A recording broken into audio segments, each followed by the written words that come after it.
Hola, ¿qué tal amigos? Estamos en una nueva edición de este podcast junto a Daniela Extraño, la periodista del Señor, como me llaman los amigos de mi madre. Y hoy tenemos invitados especiales que vienen directamente desde Santiago. Han viajado 3 horas hasta mi estudio en la ciudad de Talca, en Chile. Y muy contenta, gracias por estar aquí. La gente de Cáritas Chile, un honor. Muchas gracias, Daniela, por la invitación. Muchas gracias. Gracias, José Tomás. Bueno, José Tomás vino en los inicios, Alejandra, supieras, en el 2024, hace 2 años ya prácticamente. Claro. Sí, hace 2 años que viniste. Y no teníamos cámaras, era solamente audio. Era otro estudio, sí, tenía otro equipo, así que han crecido mucho. ¡Ay, qué bonito! Felicitaciones. Gracias. Siempre estoy, gracias a Dios. Te lo juro. Yo no sé cómo lo hemos logrado, pero han llegado los recursos. Y hablando de recursos, bueno, justamente José Tomás Silva es el encargado de gestión de recursos en Cáritas Chile. Hoy nos acompaña, vamos a hablar acerca de cómo se gestionan los recursos y el fundraising, cómo trabajamos lo que es la recaudación de fondos para ayudar a los más vulnerables y aquella persona que destina los fondos para los proyectos de la persona responsable del Fondo Nacional de Cuaresma. Específicamente la tenemos por aquí al lado y es Alejandra Acosta. Muchísimas gracias, Alejandra, por estar aquí. Gracias. Gracias a ti por invitarnos. Sí. Muy contenta, sí. Qué bueno, gracias. Bueno, esto es una bendición. Aquí la primera pregunta que yo siempre hago y es ¿por qué? ¿Por qué creéis en Dios? A ver, yo creo que, por lo menos en mi caso, y puede ser común a muchos testimonios, viene más bien en una tradición familiar de mi madre, mi padre y también mis abuelos, que ya eran creyentes y claro, producto de eso uno participa de la vida eclesial, ¿no es cierto?, en una parroquia, en una comunidad, también en un colegio católico, y luego uno va tomando decisiones en el camino, ¿no? Yo creo que el primer gran paso, un poco elegido por la familia, tiene que ver con la primera comunión, ciertos sacramentos, pero ya recuerdo esa etapa como de cuarto medio, donde uno dice, bueno, ¿me quiero confirmar o no? Ajá. Sí, pregunta directa del vicario en ese entonces, en que, bueno, ¿esta es una decisión tuya o de los demás, digamos? Porque la confirmación ya es propia, ¿no? De hecho, yo tuve varios compañeros de colegio que no hicieron confirmación y que son buenas personas igual, claro. Son muy buenos amigos, o sea, no. Finalmente uno va tomando ese camino. Y yo, claro, luego de eso viví, como te contaba en el programa anterior, un periodo de voluntariado, de año pastoral. Entré a una universidad jesuita de tradición católica, estudié trabajo social para como poner al servicio la vocación de la fe también. Y ahora, dada la casualidad, estoy trabajando en una institución católica, digamos, pero sí. No es obligatorio. Sí, pero yo creo que viene de ahí, de una tradición más familiar, en la cual después yo tuve la opción de decir, bueno, quiero mantener esa vocación de la religión católica y que hoy en día también la he traspasado a mis hijos y mi opción de vida también, porque con mi pareja nos casamos por la iglesia, tenemos 2 hijos en un colegio jesuita y somos activos también dentro de esa comunidad que hoy en día también tiene bastantes actividades. Como a nivel pastoral familiar. Claro. Sí. Iniciando, de hecho, ya la primera comunión de mi hijo mayor. ¡Wow! Sí. Mira cómo avanza la vida. vamos dando pasos grandes. Sí. Sí. A ver, Ale, ¿por qué crees en Dios? Sí considero efectivamente que tiene que ver mucho con una tradición, con tu abuela materna, con tu abuela paterna, sobre todo ellas que te enseñan un poco a rezar los primeros Padre Nuestro, el ángel de la guarda en la noche cuando tiene temor, el persignarse. Pero personalmente mi creencia nació y se vio más reflejada cuando ya era adulta, adolescente. Sí, realicé mis sacramentos, estudiaba en un colegio muy católico, muy católico, en donde efectivamente el creer era la forma. No había otra manera, no había una excepción de decir, ¿sabes qué? Pero ¿por qué tengo que creer? no había un descubrimiento, ¿no? Sí. Entonces, por eso te digo que esto de creer en Dios lo sentí ya cuando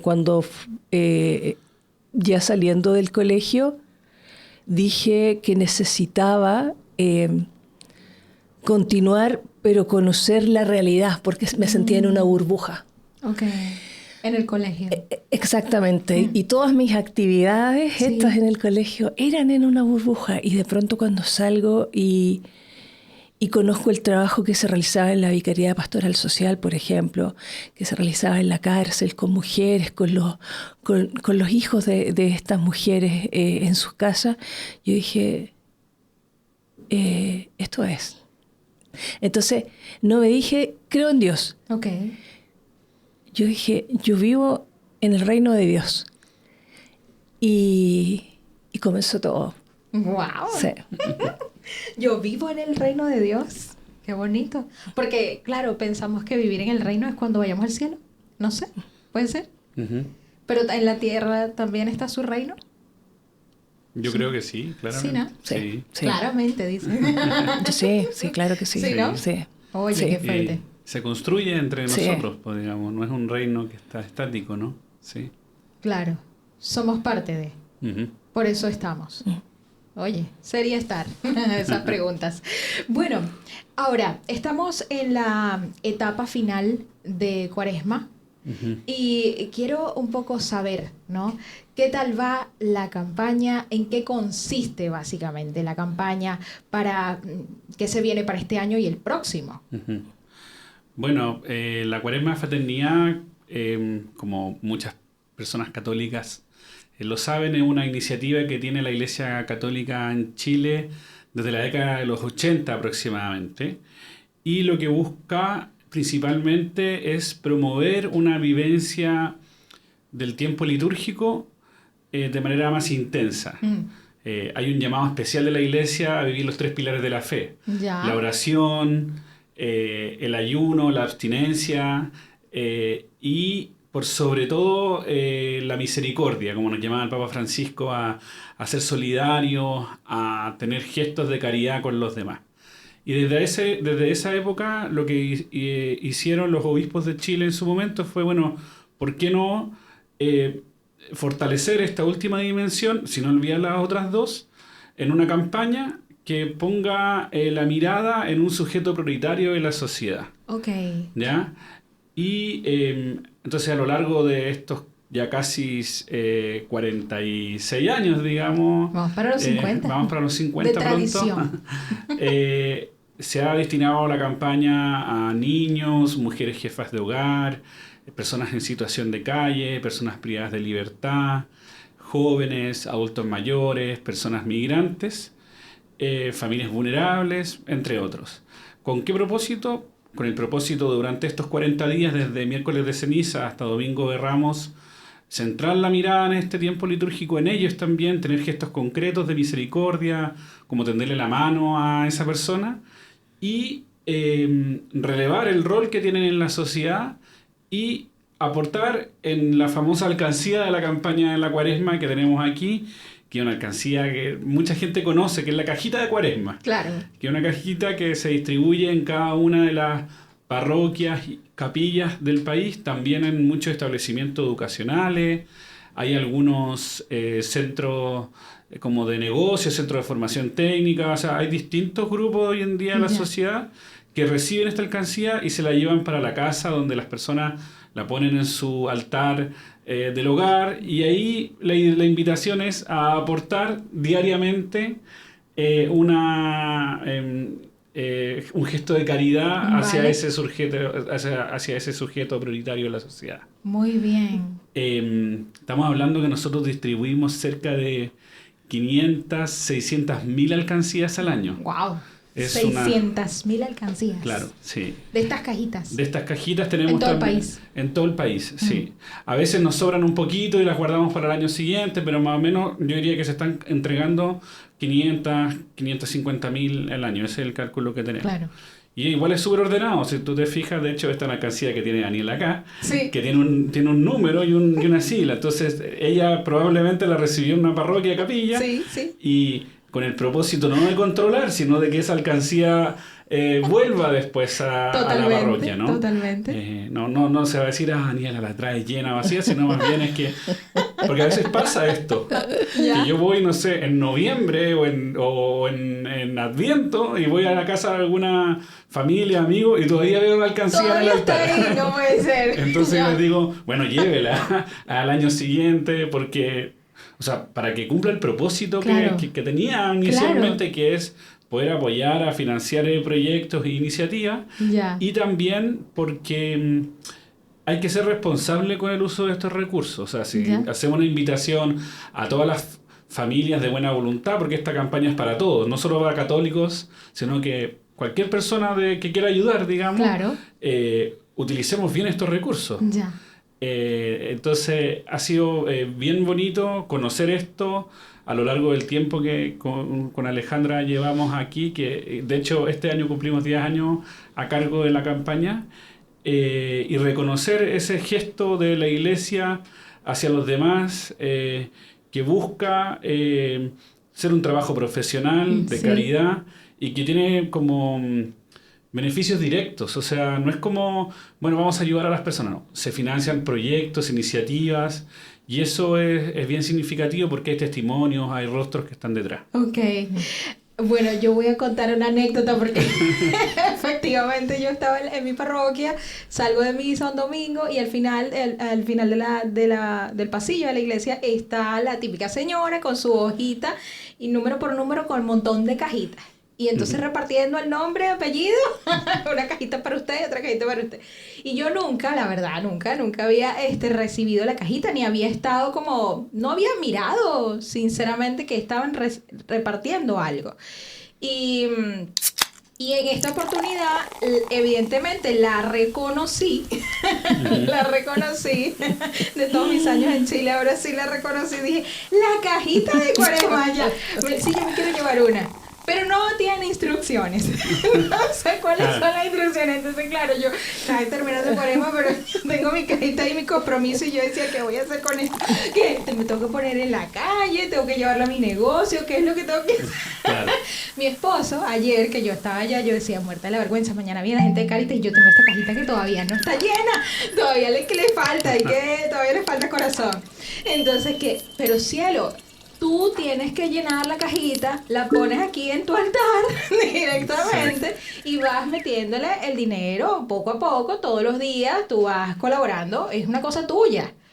Ay, y eso, ¿dónde te dijeron esas instrucciones? Porque yo No, claro, es verdad que la alcancía no tiene ese llamado concreto. Claro. Yo diría que esto parte desde muy chiquitito, digamos, ¿no? En los colegios católicos hacían como esta invitación. Yo cuando era niño lo veía, digamos, ya, alguien trajo dinero para comprar un helado o algo en el kiosco, ya. Sí. En vez de comprarte, no sé, pues el helado más grande, no sé, cómprate uno más pequeño y lo que ahorres, deposítalo acá. Ah, ya. ¿Ya? O no sé, después cuando era más joven, ya no me voy a fumar un cigarro y la plata que me ahorré la voy a poner aquí. Ok. O sea, al principio yo creo que estaba muy asociado al sacrificio de la abstinencia de la Cuaresma. Ya. Como yo dejo de hacer algo, ayuno, ¿no es cierto?, sí, para aportar. Pero hace un par de años el Papa, en su llamado de Cuaresma, en su mensaje, dijo, misericordia quiero y no sacrificio. O sea, él dijo como, bueno, cambiemos la mirada. Y esto no es como volver a pensar la Cuaresma, sino que sigamos ayunando los que tienen gestos concretos de ayuno, pero miremos fue sobre todo en el año de la misericordia, como miremos la caridad hacia el otro desde la mirada de la misericordia. Y eso fue un cambio de perspectiva muy grande, porque sobre todo no es solo en gestos de apoyo en dinero por lo que me sobra o voy a dejar durante este tiempo, sino también es con gestos concretos, dedicarle más tiempo a las personas, de si veo a alguien en la calle, compartir con él, conversar, porque la misericordia es mucho más que la caridad, digamos. Sí, ¿no? sí, entiendo. Entonces, ha sido bien bonito tener la campaña desde esa perspectiva. Muy bien. Ahora, Ale, una vez que tenemos todas estas cajitas, 600.000 cajas de todo Chile, ¿tú las cuentas? No. Te pregunto. No.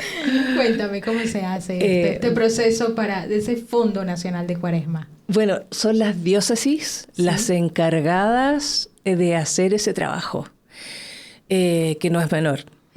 Las capillas van a recibir todas las alcancías que una vez fueron entregadas, las comienzan a recibir y a contar el dinero que viene en cada una de ellas. Wow. Entonces, las diócesis envían un documento en donde se menciona tal cantidad de dinero se reunió en la diócesis de Talca. Ya. Ellos van detallando por parroquia. Es un trabajo de verdad muy, muy exhaustivo que realizan. Y eso llega a las oficinas de Caritas Chile, Sí. en donde está José Tomás ahí recibiendo los documentos. Los informes. Esos informes es un trabajo de hormiga. Hay mucha voluntaria que trabaja juntando el dinero, contando el dinero. Pero llega en efectivo, a veces. O hacen transferencias. Mira, ¿sabes qué? Antes. Antes llegaban Antes, algunas. sí, llegaban personas, sobre todo personas mayores, Claro. mayores que llegaban con su alcancía. ¿Que viajaban y decían, de alguna región a otra para llevar? No, la mayoría de Santiago. No, en Santiago. Sí, Ok. sí, pero que pedían que uno la abriera para que contara el dinero. Ok. Sí, Ok. sí. Cosa que no se hacía, pero obviamente uno respetando, porque era su donación, entonces Sí. teníamos que hacerlo. Pero de verdad es un tiempo bien exhaustivo porque es la donación de cada uno, de cada persona a nivel nacional. Entonces, y por transparencia tiene que ser mucho más exhaustivo, porque finalmente ese dinero va al Fondo Nacional, va al fondo que va a poder realizar acciones solidarias para las personas que más lo están necesitando. ¿Y ahora cuáles van a ser esas acciones solidarias con este fondo?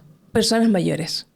¿Por qué eligieron bienaventurados los viejos? Los Ha sido algo bien polémico. Ok. Sí, Yo muy polémico. Antes de entrar en esto, quisiera como reforzar esta idea que decía Sí. Alejandra de la importancia de, sobre todo, los agentes pastorales, voluntarios. La señora que a ti te entregó la cajita en tu parroquia, Ya. seguramente es una voluntaria, o sea, no trabaja, Sí. no le pagan por eso, es Claro. una persona que dedica su tiempo Sí. y eso es fundamental. O sea, la cuaresma depende mucho de esas personas como hormiguitas que están en cada una de las parroquias, a veces los equipos de pastoral social parroquial que están a cargo de esto y que casualmente la mayoría son personas mayores. Sí, ¿Ya? es cierto.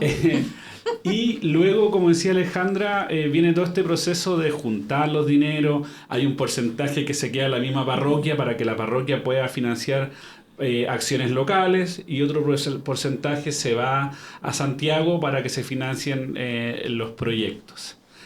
Respondiendo a tu pregunta de por qué las personas mayores y por qué este lema, bueno, primero, este es un discernimiento que se hace a nivel nacional. O sea, Ya. nos juntamos con todos los directores de la pastoral social a nivel nacional, les preguntamos quiénes están acercándose a las parroquias a pedir ayuda y por qué. Y surgió como un clamor de las mismas personas, como hoy sabéis que hay mucha persona mayor con baja jubilación, con mayor expectativa de vida, enfermedades, costos en medicamentos muy altos, que se está acercando a pedir ayuda, gente que está sola, postrada, es muy importante ayudarlos y también reconocer que ellos son pieza vital de la iglesia activa Y por último, que las personas mayores, por ser mayores de 65 años, no son descartables. El Papa Francisco hablaba de esto, ¿no? Como de reconocer a las personas mayores en su experiencia y sabiduría, no para guardarlo en un cajón, sino para vivir y tener una iglesia viva desde esa experiencia. Entonces se toma un lema, este lema se construye en base a un poema del padre Esteban Gumucio, un sacerdote de los Sagrados Corazones, que creó la bienaventuranza de los viejos. ¿Ya? Hace bastante tiempo, digamos. Yo creo que el escrito debe tener por lo menos unos 20 años o más. Sí. Entonces, quizás en ese momento no tenía la connotación más negativa que puede tener hoy en día, porque en verdad el lenguaje crea realidad y podría sonar que viejo es algo despectivo. ¿Ya? Pero no sonaba bonito como bienaventuradas las personas mayores. Como que no genera el mismo enganche, por decirlo así. Tú sabes, eres comunicadora. Sí. Entonces dijimos, bueno, mantengamos la esencia del poema y hagamos esta bajada que dice: porque en ellos habita la memoria, la sabiduría y también el futuro. Y no ha sido fácil. Yo te diría que hemos recibido, con justa razón, llamados de atención de personas mayores, de agentes pastorales que nos dicen: oye, pero si nosotros no somos viejos, no somos descartables. Y la verdad es que a veces, claro, también el que explica se complica, digamos, te lo dicen, ¿no? No aclaras que oscurece. Claro. Pero nos ha servido tener el lema de esta manera porque genera discusión. La gente dice: oye, pero ¿por qué viejo y no personas mayores? Y desde Cáritas incluso utilizamos el concepto de personas mayores y todo. Entonces se resolvió que se mantiene, y este es un lema que está durante estos 3 años, 2024, 2025, 26 y 27. Que son los 3 años con los cuales va a estar orientada la campaña hacia las personas mayores. ¿Sí? Hacia los viejos directamente. Pero además, claro, o sea, a ver, yo a mi papá, con mucho cariño, papá, a veces le digo viejo y ningún problema. Mi hijo me dice: oye, viejo. Por eso digo, es que hay un tema de argot también, ¿no? Hay el argot popular. Sí, depende mucho del contexto, del entorno, y yo quiero ser súper respetuoso. O sea, acá se está tomando algo literal de una persona mayor, de hecho, que se reconoce así como viejo. El Tata Esteban hablaba de esto, ¿no? Como nosotros los viejos somos bienaventurados, ¿no? Ya. Entonces, yo creo que es bonito y lo que buscamos, obviamente, por si hay alguna duda, es promover una visión positiva de la vejez. El adulto mayor tiene mucho que aportar a los 65, 70, 80. Yo tengo una abuela que va a cumplir 100 años el próximo año. Wow, o sea, ¡qué bendición! Sí. Sí. Y claro, y también algún día voy a llegar a ser viejo. Total. Y quiero para allá. Y quiero vivirlo bien, digamos, ¿no? Y eso, yo diría como que hay que reconocer en ellos el rol que tiene nuestra sociedad. Wow. Sí. Ale, ¿cuáles son esos proyectos que vamos a ayudar, que tú vas a ayudar ahí para destinar los fondos? ¿Qué tipo de proyectos pueden ser los más útiles para los viejos? Bueno, en realidad todos los proyectos que postularon el año pasado son importantes para ejecutarlos este año. Va a depender de cada diócesis el trabajo que se vaya a realizar con las personas mayores. Entiendo. Y uno en ese sentido no puede descartar o decir: no, ¿sabes qué? Nosotros como queremos que las personas mayores sean personas activas, por lo tanto necesitamos que realicen talleres, que realicen esto y que... No, yo sé que en la zona norte las personas mayores están necesitando, por ejemplo, en un ELEAM que se le entregue pañales y ropa de abrigo. ¿Qué es un ELEAM? La sigla es establecimiento de larga estadía. Es como un hogar. Es un hogar. Pero es un concepto más técnico, digamos. Para personas mayores. Sí. Lo que pasa es que están también los centros diurnos, que no viven ahí, sino que van a pasar el día. A compartir. Claro. Claro. Y el ELEAM es donde ellos viven. Sí. Y viven personas con personas que pueden caminar perfectamente tranquilos, hay personas que tienen movilidad reducida, entonces ahí van a trabajar, por ejemplo, kinesiólogos. Y en este LEAM necesitamos en este proyecto profesionales que ayuden a estas personas a hacer ejercicios todos los días para que a fin de año no lleguen y tengan que usar, por ejemplo, burrito.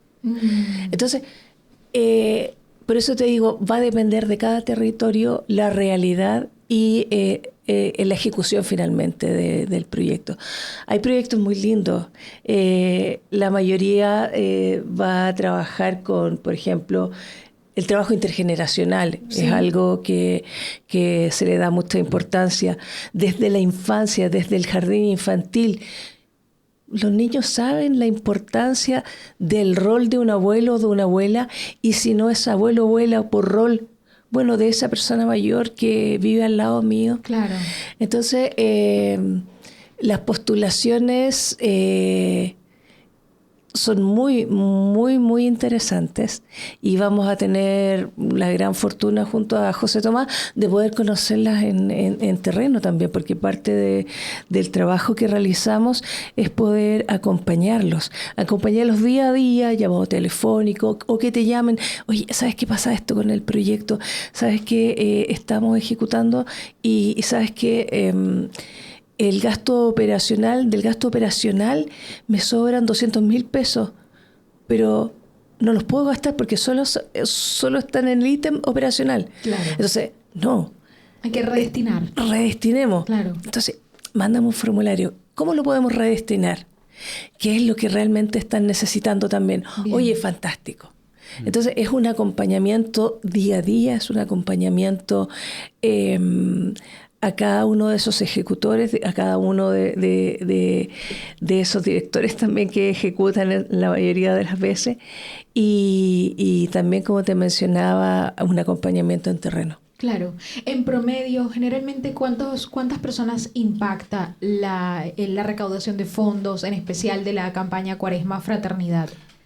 A ver, hay que distinguir porque de una alcancía, el 60% se queda en el lugar que se recaudó. Ah, ya. O sea, acá en Talca, si esta es la alcancía de Talca, sí, un poquito más de la mitad se queda aquí, para apoyar el trabajo de la pastoral social y de la parroquia donde se recaudó o el colegio donde se recaudó. Entiendo. Para beneficiar a personas mayores. Ya no podemos usar esta plata para otra cosa, porque hay que respetar la voluntad del donante que dijo, oye, esto va para las personas mayores, ¿no? Sí. Entonces eso nos permite potenciar el trabajo a nivel local y también fortalecer sobre todo a la gente recaudador. Pues si la parroquia tiene más agentes pastorales y dedica más tiempo, es como un premio para ellos que tengan más recursos para ayudar a las personas mayores de su comunidad en canastas de alimentos, sí. Asistencia sobre todo. Estamos hablando de la compra de algún artículo ortopédico, como mencionaba Alejandra, claro. Alimentos. Hay algunos que tienen que trabajar temas de catres clínicos, todo este tipo de cosas de salud. Y el otro 40% es el que se destina a Cáritas Chile para poder financiar la campaña, porque imprimir 500.000 alcancías, recorrer todo el país y sobre todo enviar el material, diseñarlo, tiene sus costos, que trabajamos harto también en optimización de esos recursos. Y el otro, y parte de ese 40 también está destinado a lo que llamamos el Fondo Nacional. El Fondo Nacional va a depender del año, pero estamos entre los 33 a 30, yo diría que como 35 proyectos en promedio. Sí. Han habido años con mayor recaudación y eso está impactando entre 6.000 a 8.000 proyectos, personas al año. ¿Ya? Solo con el Fondo Nacional. Pero hay un porcentaje importante de beneficiarios que están con el que son gracias al 60%, que es muy distinto de cada diócesis. Claro. Ya, porque acá también entendemos la particularidad que hay y la autonomía que tienen para administrar los dineros. Entonces hay algunas, por ejemplo, que destinan todo el 60% a los hogares o a los ELEAM de esa diócesis para, renovar inmuebles, para comprar insumos, para los profesionales, que muchas veces no hay recursos. Hay algunas diócesis que hacen fondos de microproyectos más pequeños para las parroquias de su diócesis, para que las personas mayores puedan comprar insumos, tener equipamiento. Hay algunos que tienen proyectos de salones comunitarios donde hay juegos para la estimulación cognitiva, no sé, la clásica lota, todo ese tipo de cosas se necesitan pagar y financiar, y de alguna manera parte de esos recursos se destinan para aquello, ¿no? Entiendo que esta campaña es la más grande que se hace en todo Chile a nivel de caridad, si se puede decir. Yo creo que después de la Teletón es la más grande. Exacto, después de la Teletón. Pero la Teletón no es de la iglesia. Entonces, sería la más grande de la iglesia. No, de todas maneras. Sí. ¿Y cuánto recauda aprox? A ver, nosotros estábamos en un promedio de 950, 930 millones al año. O sea, estamos hablando de $1 millón al año aproximadamente. Claro, aproximadamente. Pero el año pasado la caridad creció, digamos. ¿Sí? La misericordia aumentó y superamos los 1.100 millones. Fue un alza cercana al 12%, que impactó directamente en que ahora tenemos más proyectos y también son más las personas beneficiadas. Entonces, esperemos que no sea una suerte del año 2025 y que sea una tendencia para adelante. Entonces diría como en promedio estamos en los 1.000 millones hoy en día. Sí. Qué bueno, $1 millón entonces se recauda en la Cuaresma Fraternidad. Sí. Vamos arriba. Por un 10% más. Ojalá. O sea, que el año pasado, quiero decir. Que claro, bien. Igual uno entiende que hay que tomar el pulso a cómo está la situación país, los temas económicos. Hoy en día, bueno, por lo que está pasando en Medio Oriente, las cosas están complejas. Entonces, yo siempre como que me preguntan de repente, mira, porque nosotros aprendimos harto de la pandemia, ¿ya? La alcancía no es hoy en día el único mecanismo. Hoy en día tenemos una alcancía virtual en el QR que está en la alcancía, o también en nuestra página web www.cuaresmafraternidad.cl, y algunos nos preguntan así como ¿cuánto es el aporte por familia que debería llegar? Y la verdad que no, o sea, lo que uno pueda, digamos, ¿no? Si una familia puede aportar una cajita con 100 pesos, o con 1.000, o con 10.000, o yo conozco a una persona que tiene una empresa y quiere hacer una donación con certificado de donación y quiere aportar 1 millón de pesos o 10 millones, todos bienvenidos. Y lo interesante es que no vamos a estar mirando ese gesto, digamos, cuál es la magnitud de la donación, sino que todo aporte es muy bien recibido, y eso lo comenzamos a ver sobre todo en la pandemia, porque la pandemia fue un periodo muy difícil para muchas familias. Las mismas parroquias estaban cerradas, o sea, imagínate recaudar sin poder entregar las alcancías. Claro, lo que estaban acostumbrados. Claro, ¿no? Sí. Y a pesar de todo eso, igual se recaudaron 350 millones de pesos durante ese periodo en cada uno de los años aproximadamente. Entonces, yo diría que es una campaña que está muy instalada en la vida regular de la iglesia, así como en los próximos días se va a vivir el tiempo de Domingo de Ramos, que es una fiesta hoy en día para todos, donde desempolvamos el ramito o juntamos. Entonces, la Cuaresma también hoy en día prácticamente está instalada. A veces tenemos la suerte de que parte más tarde, no sé, pues en marzo, porque cuando parte en febrero es más complejo porque está todo el mundo de vacaciones. Estamos pensando en el Festival de Viña, en otras cosas, digamos, entonces cuesta. Pero nos hemos dado cuenta de que cuando la Cuaresma parte un poquito más tarde, tiene mejores resultados. Bien, es temporalidad. Claro, la emoción de la gente ahí. Eso es. Ok, y ahora a veces nos cuesta dar tiempo. ¿Por qué nos cuesta? Porque es más fácil dar dinero que tiempo. Claro. Sí. Es más fácil echarle claro que sí. Pero realmente hace falta manos en el mundo. Claro, porque eso te implica un compromiso. Y pienso que las personas están poco comprometidas, con pocos deseos de comprometerse más allá de lo que no sean sus asuntos personales. Por eso quizás es más fácil, ya, voy a sacar un billete de mi bolsillo y lo voy a poner. Es mucho más rápido, ¿no? Y porque el tiempo requiere también dedicación y amor. Cuando tú das tiempo, no puedes darlo así como... Ya, Daniela, voy a venir a tu podcast, pero que sea rapidito, por favor, porque tengo que regresar a Santiago y el tren sale a las 4. ¿Qué es eso? Ha pasado. Pero no que vengan de Santiago estando en Talca. Claro, es un poco triste. Yo le digo, ya va, pero las cosas del Señor no son así. Exactamente. Es bien triste. En cambio, si uno se toma las cosas con amor, con atención, si yo recibo tu correo, los mensajes, por favor, avisen cuando lleguen a la estación. Claro, yo me estoy comprometiendo contigo. Y eso significa que dejé de hacer muchas cosas en Santiago. Yo creo que a eso le pasa a las personas.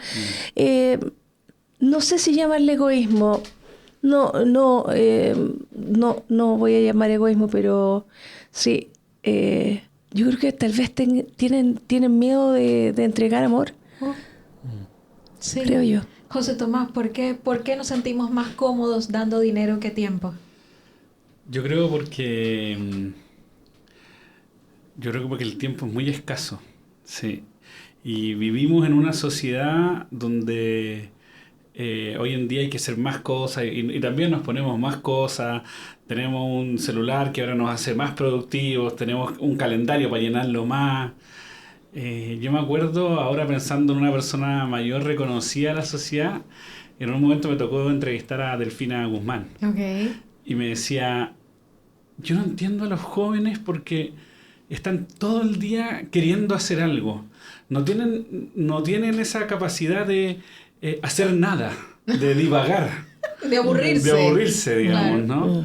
¿no? Y es verdad como que, más allá de la crítica a la juventud, yo creo que la Delfina es muy sabia en eso, pero es la posibilidad de verdad de darse el tiempo de parar un rato, meditar, ver cómo lo estoy haciendo. Yo, por ejemplo, hago poco. Reconozco que si tengo un tiempo libre me pongo a ver una serie, que es ocupar ese tiempo de no hacer nada, ¿no? Claro.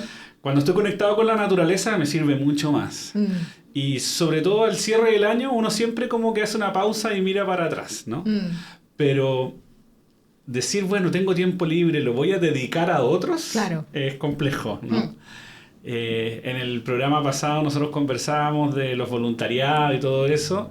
Yo te contaba la experiencia, ¿no? del trabajo que yo tenía en un albergue para personas en situación de calle, claro, en donde yo era voluntario y dedicaba mi tiempo. O sea, a mí no me pagaban nada, ¿no? Durante 10 años estuve ahí como voluntario. Y fue bien bonito, y yo creo que el camino que uno recorre en ese tipo de experiencias, cuando dedica tiempo al otro, sobre todo si ese otro es una persona que está en situación de vulnerabilidad, es un regalo, es la posibilidad de entregar el tiempo de uno, pero sabiendo que recibe muchísimo, ¿no? En experiencia, en conversaciones, en alegría, en conocer a otra realidad. Creo que si yo tengo la posibilidad de dar tiempo, hay que hacerlo, digamos. Sí. ¿Y existe la caridad sin fe? De todas maneras, todas maneras. ¿Cómo se siente eso? Yo, porque no sé. O sea, para uno que es católico, claro, y vive la fe, como que van de la mano, ¿no? Pero hay muchas personas que por distintos motivos no creen o están viviendo una crisis de fe, y a pesar de eso tienen gestos muy concretos de solidaridad con personas en la calle, a través de aportes económicos. También muchas veces buscan en los mismos espacios laborales, claro, tener actos de caridad o de misericordia, ¿no? Yo creo que no es un requisito, pero cuando van de la mano, Claro. o sea... Es potente. Claro, se potencia. Se potencia, sí. ¿Tú qué piensas, Pienso Ale? lo mismo, que van de la mano, pero hay mucha gente que, como bien dice José Tomás, tienen crisis de fe y que anónimamente hacen mucho más cosas, mucho más bien, mucho más entrega que alguien que sí la tiene, que alguien que sí tiene fe. Y eso se descubre. No se descubre porque, te pillé. No se descubre de esa manera. Es porque la persona tiene un cambio. La persona, no sé, se siente, ¿no es cierto? Sí, efectivamente. O sea, yo te pongo un ejemplo. Sí, a ver. Antes de trabajar con personas mayores, Vale. La campaña estuvo destinada a familias vulnerables, sobre todo por el efecto que tuvo la pandemia y el estallido social en la sociedad, digamos, ¿no? Sí. Y antes de eso fueron familias o personas migrantes. Vale. Y es un tema hablar de migración, ¿ya?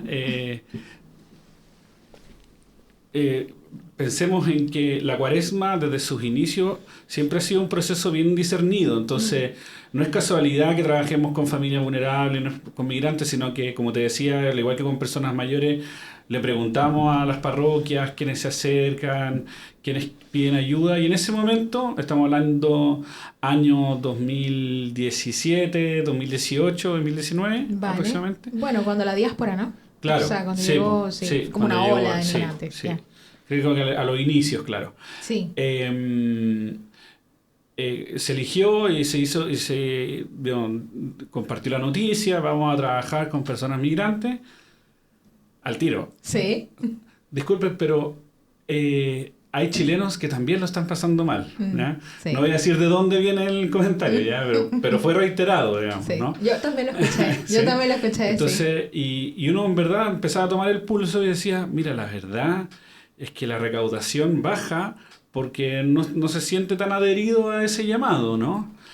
Y uno después preguntaba y decía, bueno, ¿qué podemos hacer? ¿Cómo podemos ayudar a hacer un mayor ejercicio de solidaridad?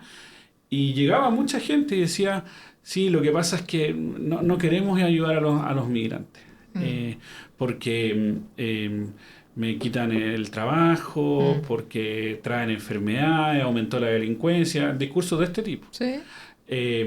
Y luego comenzamos a generar instancias o espacios de encuentro con las personas migrantes, pero también con las comunidades de acogida. Y ahí eso se empieza a romper. O sea, cuando hay integración y relación, empatía, se logra salir mucho más adelante y empiezan a haber gestos concretos de solidaridad y de caridad. Por eso te lo mencionaba, porque no sé, el mayor ejemplo en Chile y sobre todo en Santiago podría ser la parroquia latinoamericana, que es una comunidad de todas las diásporas sobre todo América Latina. Entonces tú hay un día de Pompeya, otro día de la Virgen de Coromoto y otro día así, ¿cachai? O sea, de verdad que se vive, pero jamás es excluyendo al vecino de esa parroquia, sino que es junto a todos. Y ahí se ayuda a todos, al chileno, al vecino, al niño, al extranjero, a la mujer jefa de hogar. O sea, no hay distinciones porque en general es una comunidad como bien acogedora desde ese contexto. Obviamente que estoy llevándolo a un caso más extremo, pero yo diría así como, bien, si yo vivo la fe y puedo ser solidario con el vecino que lo está pasando mal, da lo mismo si es católico o no, va a surgir esa ayuda y ese acto concreto. O al revés, si yo no soy católico, pero vivo al lado de una iglesia y veo que hay gente que necesita o que está pidiendo, probablemente también vaya a ayudar, digamos, ¿no? Oye, qué interesante. No, es muy interesante porque yo viví esos focus group. Era como unos focus group, ¿ya? En el caso, yo estuve con la OIM, que es la Organización Internacional de Migraciones, como algo adjunto a la ONU también. Ellos hicieron un proyecto acá donde hacíamos duelo migratorio. eso también, duelo migratorio, uno de los talleres que hice, y también los focus group de por qué emigramos. Y en el por qué emigramos estaban invitados también chilenos. Interesante. Vale, sí, para que ellos pudieran entender el por qué nosotros estamos aquí, y no es que les queremos quitar nada, ¿sabes? O sea, somos personas donde de nuestro país no hay que comer directamente, o sea, sí, no, tú vas a un supermercado, no puedes comprar nada, primero porque no hay, eso es lo primero, y segundo porque tampoco el dinero alcanza, o sea, el salario se volvió agua directamente, entonces no hay manera. Claro, yo me acuerdo que esa campaña, lo que empezamos a hacer era mostrar testimonios también de chilenos que habían migrado en otro país. Entonces hacíamos invitaciones, como estábamos en pandemia además después, streaming. Entonces conectábamos a un chileno que estaba migrando, no sé, en Brasil o en Argentina o en Colombia, y mostrábamos la realidad de un chileno, de un extranjero acá y de un chileno afuera, y decimos, bueno, todos somos migrantes, ¿no? Algunos ahora, otros después, pero tenemos la posibilidad de que se comparte la solidaridad y el amor fraterno al otro desde esas experiencias. ¿Sabes que hace poco grabé un podcast con un especialista se ha dedicado a estudiar la migración, ¿ya? Pero él es médico, o sea, él de profesión es médico, es doctor. Y estuvo como director general de la Casa del Donante aquí en Talca durante 20 años, ¿vale? Ya se jubiló y entonces ha hecho estudios acerca de migración, vino a hacer el podcast y quedamos pendientes en un debate entre un chileno retornado. Porque él inclusive estuvo también en charlas de este tipo donde contaban testimonios de chilenos retornados a Chile.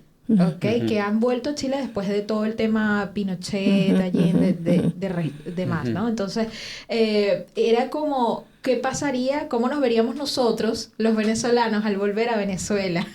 Claro. ¿Okay? Claro. Que es como, no pertenecemos, o sí, no se sabe, ¿no? Porque, claro, la gente igual apunta y dice, tú no estuviste, tú te fuiste. ¿Ves? Claro. Entonces ellos también se sienten así, los chilenos retornados. Entonces da como un poco de miedo, ¿no? De temor, bueno, ¿qué nos va a pasar a nosotros cuando nos juzguen allá en Venezuela? Los que quieran volver, los que tengan esos planes. Entonces, si conocen a alguno retornado, pues ya saben que ese podcast está abierto. Muy bien, me parece. Sí, conozco varios. Lo que pasa es que Chile tiene igual poca memoria, y eso te iba a comentar. Muchos países latinoamericanos y europeos recibieron a muchos chilenos para el golpe de Estado, muchos chilenos y chilenas, y no fue fácil. Y estar fuera de un país en donde no se conoce ni siquiera el idioma, claro. Te vas a Suiza, que hablas, que cómo te comunicas, qué comes, que nada. Claro, es un tema súper delicado. Por eso yo creo que el todos somos migrantes pega tan fuerte, y creo que es muy sabio decirlo.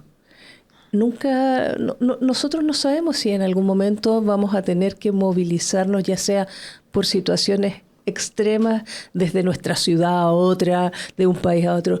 Y yo creo que para eso necesitamos ser súper humildes. Sí.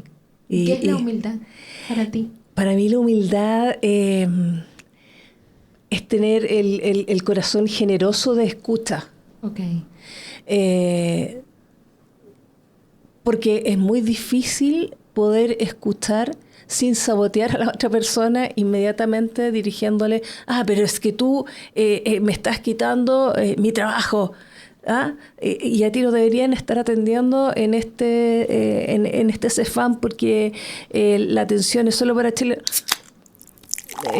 Ese odio, ese choque, yo creo que es falta de apertura de corazón, ¿no?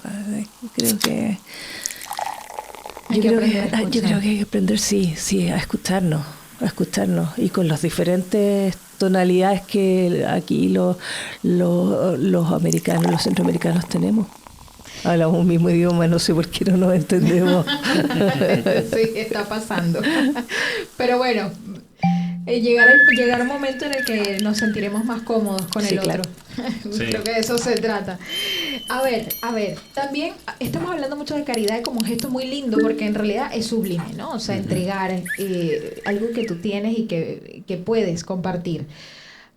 Pero también la caridad también de alguna manera tiene una mala fama porque es muy poco. Entonces, por cómo son esas diferencias, ¿no? Entre que la caridad se transforma en una limosna, puede ser, o sea, también es como la caridad, entrega algo para ayudar al otro. O sea, ¿por qué esa mala fama? A pesar de que la caridad también es vista como una virtud, compartir. A ver, yo creo que... O sea, ¿en qué momento esto sí, cambia? No, es verdad que desde la Edad Media, digamos, está esta idea como de la limosna y de ayudar al que nació con algún problema físico, ciego, o con una mano menos, etcétera, ¿no? Y en general pobrecito de aquel que nació así y que requiere de una limosna, ¿no? Pero también la sociedad ha ido cambiando, evolucionando hacia un acto de caridad que yo creo que tiene que ver con respetar la dignidad de la persona, ¿no?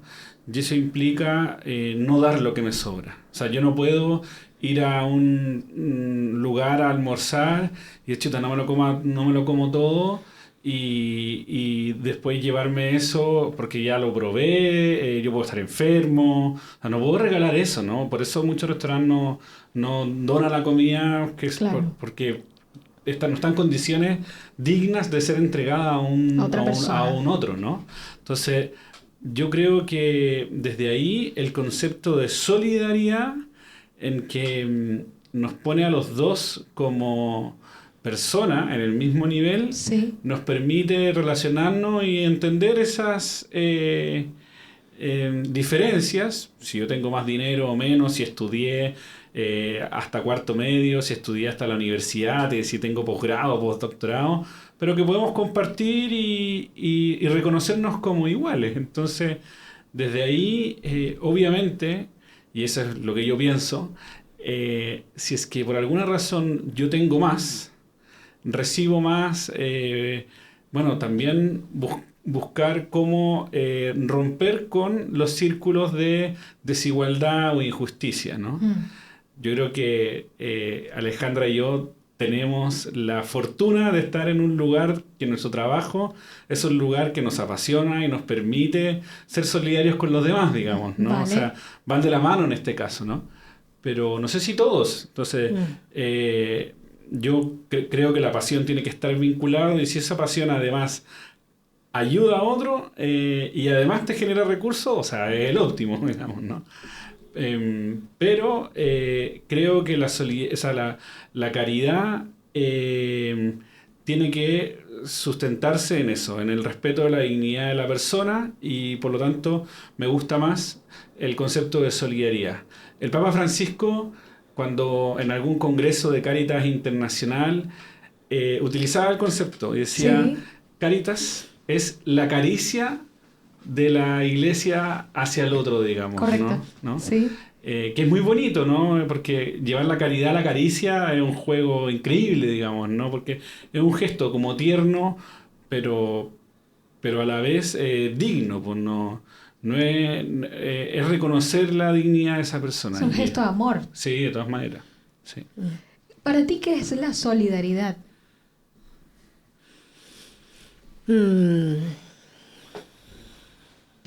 Yo creo que lo más importante es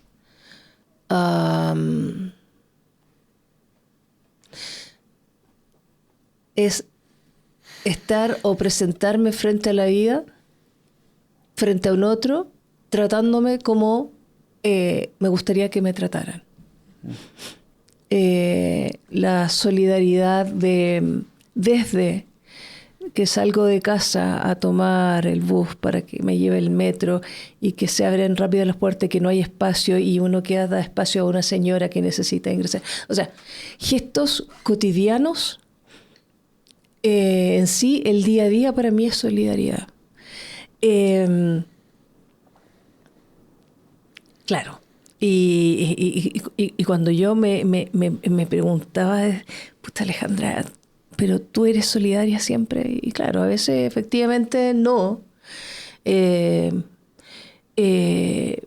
Pero pronto me doy cuenta y cambio ese switch porque digo, no me gustaría ser tratada de esa forma, como yo me estoy tratando a otra persona, etcétera. Entonces, es decir, que hay perdón. Claro. Incluso contigo misma. Conmigo misma, sí, claro.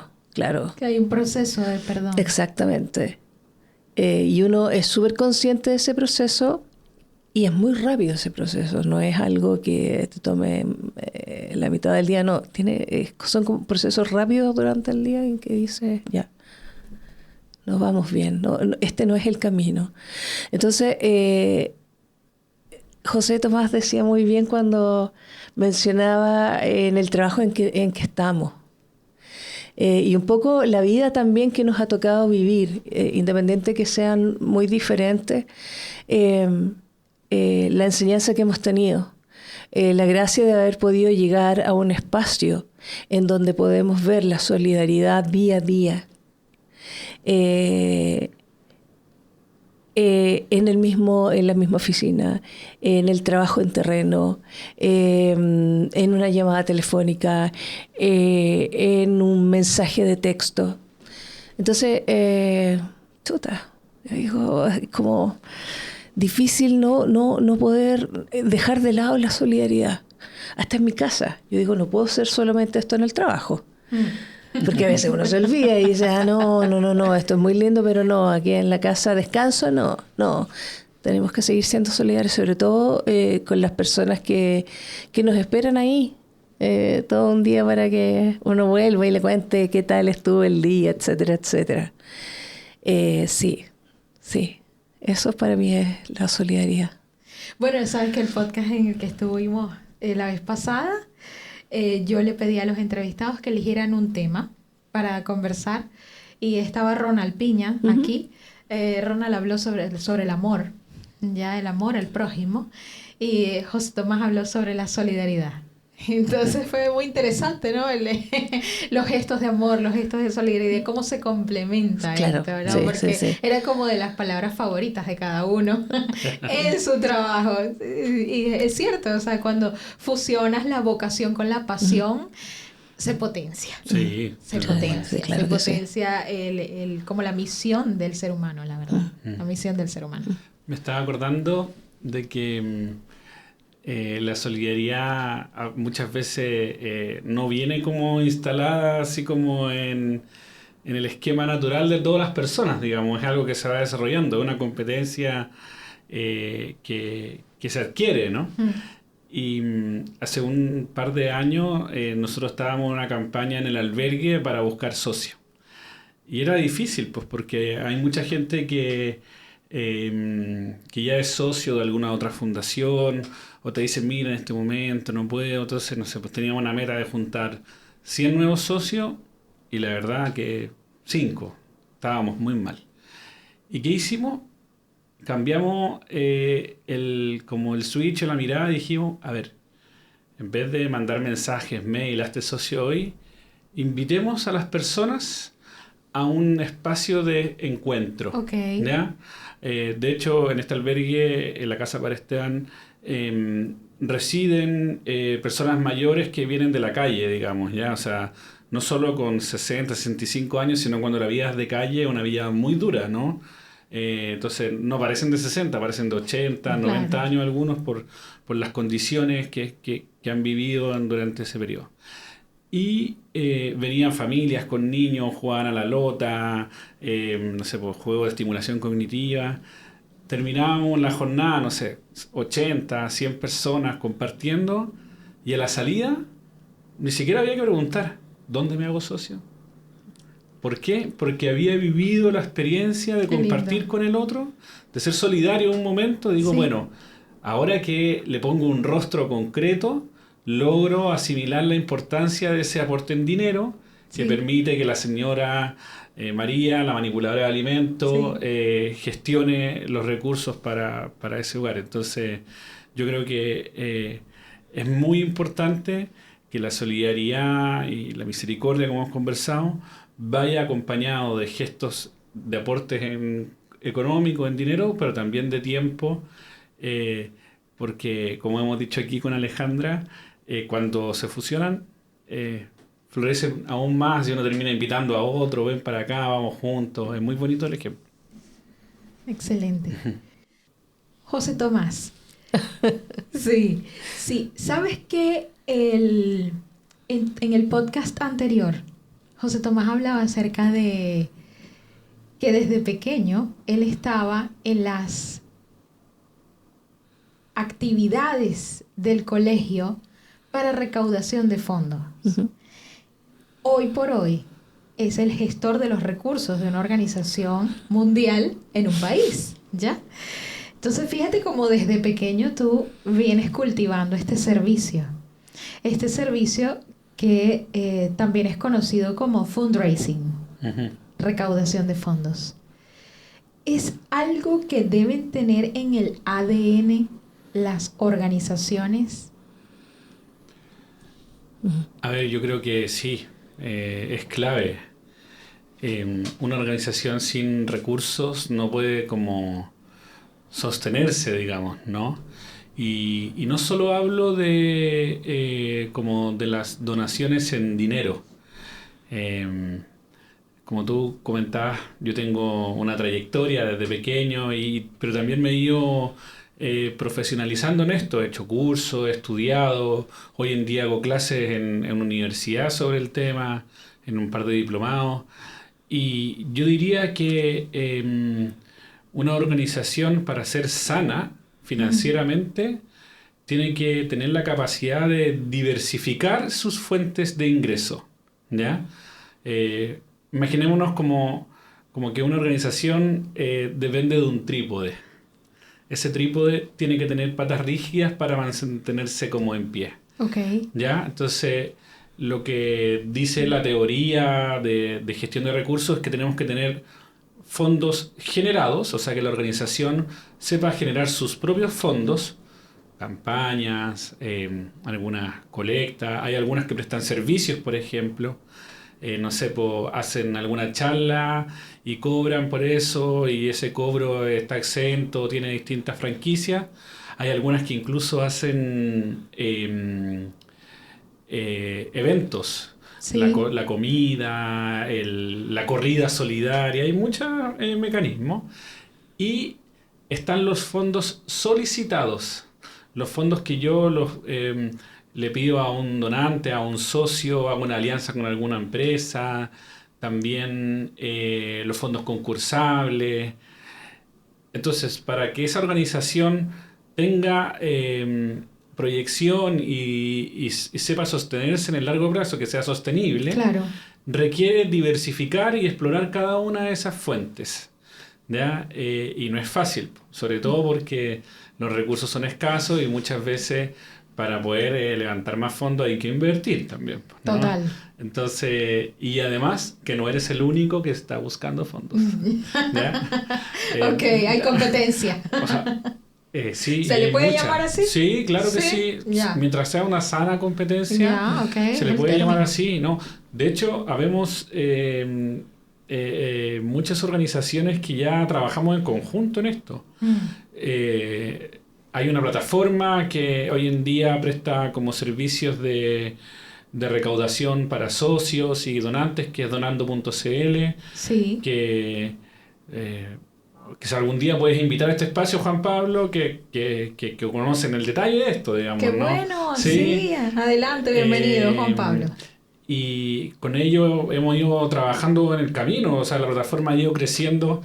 Ellos partieron con colectas online, módulos de socios, rifa, eventos, ahora tiene como gestores de recursos en calle.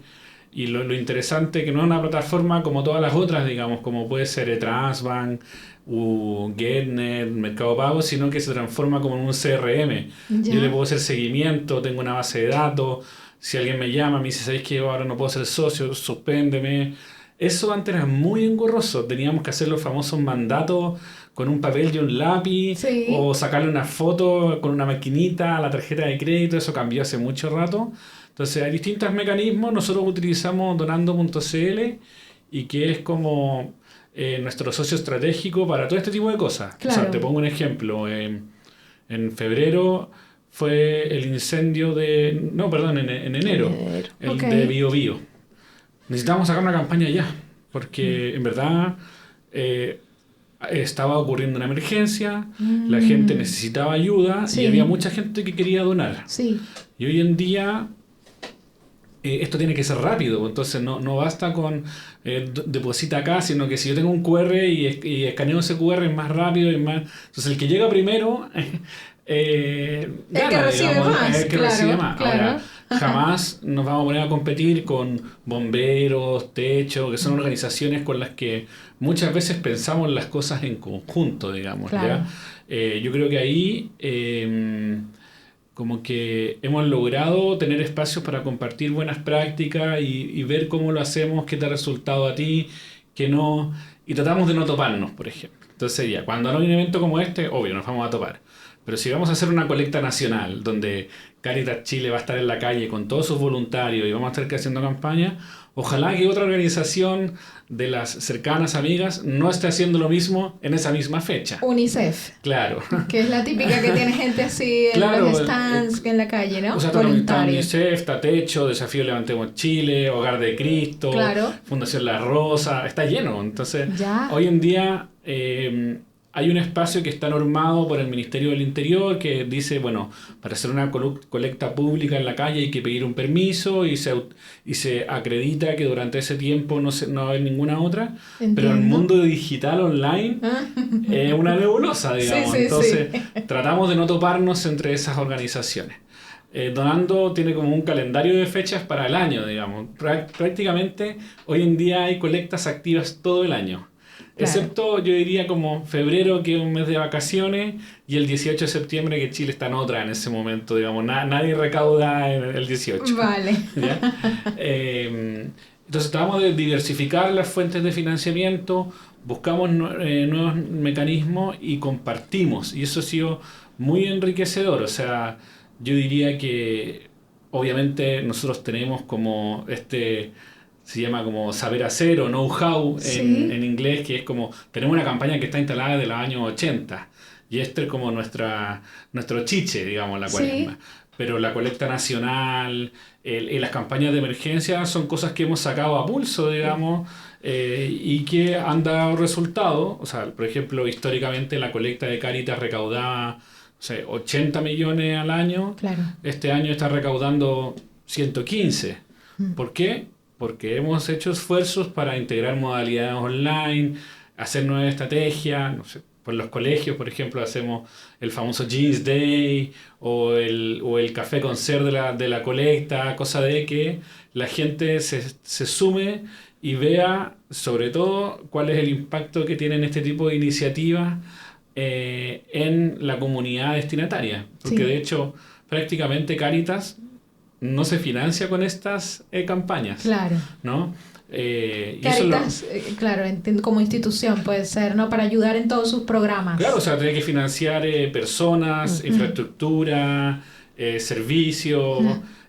Las campañas solidarias van casi en un 95% a las personas destinatarias, el otro 5% es la logística. Total, claro. ¿Ya? Pero cuando tú te haces socio de una fundación, normalmente eso ya es un poco más abierto y permite financiar la operación de la organización. Entiendo. O cuando haces convenios con empresas, que una empresa por su área de sustentabilidad, con placement, tiene distintas áreas dependiendo de la empresa, si es más grande o más chica, hacen donaciones a fundaciones. Ya. Y tú le puedes entregar un certificado de donación si que estás acreditado por la ley que lo permite, y ese certificado a la empresa le sirve para declararlo en su declaración anual de renta, digamos, lo descuenta como un gasto.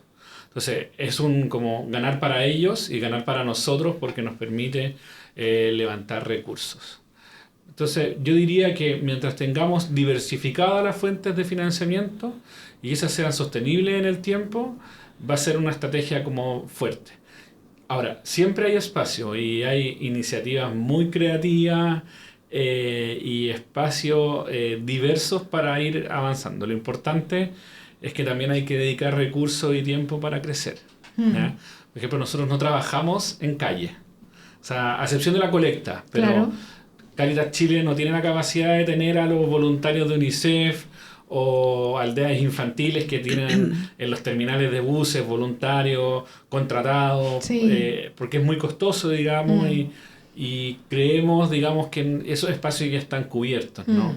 Trabajamos más bien con las comunidades, con los equipos parroquiales, que ahí es donde está nuestro fuerte, digamos. Mira, qué interesante. Sí. Sí, porque van creando el valor diferencial entre las diferentes instituciones, identificando dónde hay oportunidades de mejora, Sí, pues. ¿sabes? Espacios. Espacios, sí, espacios no cubiertos. Ajá. Claro. Ahora, ¿sabes qué?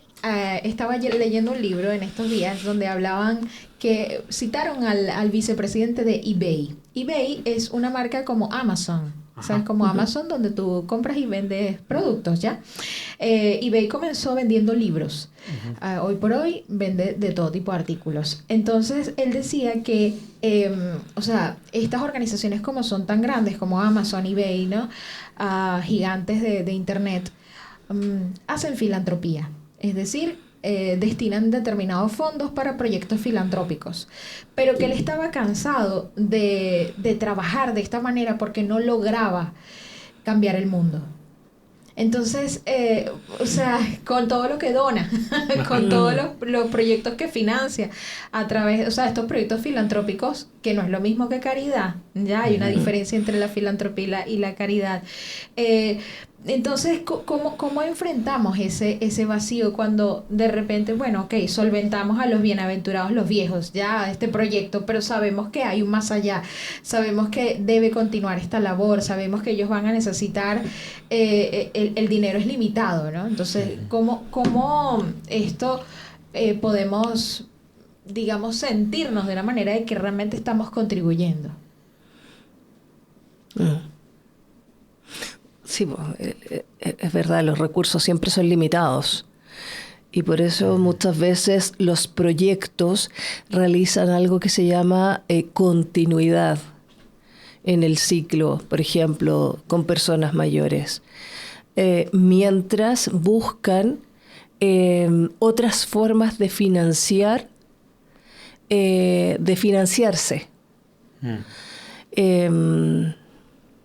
Y bueno, desde la filantropía yo creo que, claro, es un trabajo mucho más agotador porque tiene que ser muy... me refiero, tiene muchas etapas y tienen que ir cumpliendo esas etapas mientras que mencionabas la caridad o la donación. Sí, porque la caridad entiendo que responde a algo puntual. En cambio, Claro. la filantropía es un proceso de cambio social. Social, claro, exactamente. Entonces no se produce ese cambio. Es como, voy Claro. a vivir para verlo. ¿Cómo vivimos con eso? ¿Cómo vivimos con que la paz es algo utópico? Yo creo que efectivamente aquí se van instalando procesos de profesionalización. En la Cuaresma también pasaba, ¿ya? En los años 80 y 90 teníamos una campaña para ayudar a mujeres jefas de hogar y solo se les entregaba asistencia o recursos para ayudar a esas mujeres a la parroquia y a la diócesis.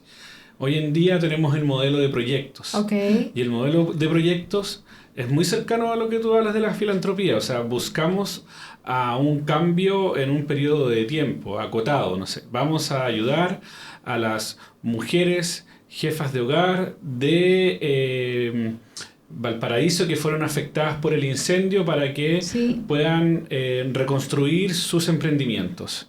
Hacemos un diagnóstico, identificamos cuántas mujeres son, qué proyectos tenían y iniciamos un trabajo con ellas para apoyarlas y salir adelante.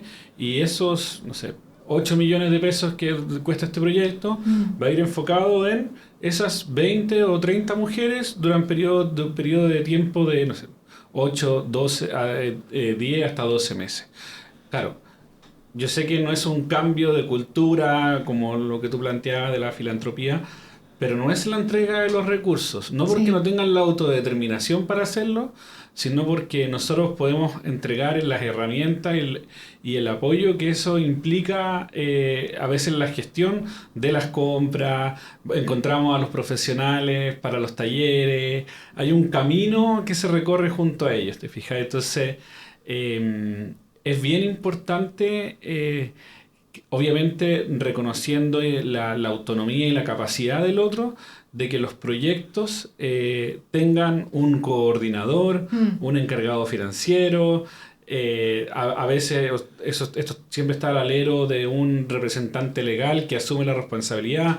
Firmamos un convenio de colaboración, cosa de que sea lo más técnico y profesional posible, reconociendo como las limitaciones que hoy en día hay en cada uno de esos espacios. Y desde ahí es impresionante cómo esto se multiplica, pues porque no es solo el coordinador, está el equipo de profesionales. Cuando Alejandra te decía, oye, para nosotros no es solo entregar no es importante solo entregar los recursos, sino que hacer las visitas a terreno. Las visitas a terreno significa ver cómo está el coordinador con su proyecto, conocer el equipo ejecutor, a la señora María que cocina en SLEAM, preguntarle qué significaba el proyecto para ella, conocer a los profesionales que atienden a las personas mayores, también conocer a los beneficiarios, qué tal les ha parecido el proyecto, e incluso hablar con la comunidad en donde está situado ese proyecto, decirle, oye, ¿qué piensan de este LEAM que está acá? ¿Lo conocían? ¿De qué se trata? ¿Cómo creen que ustedes pueden aportar?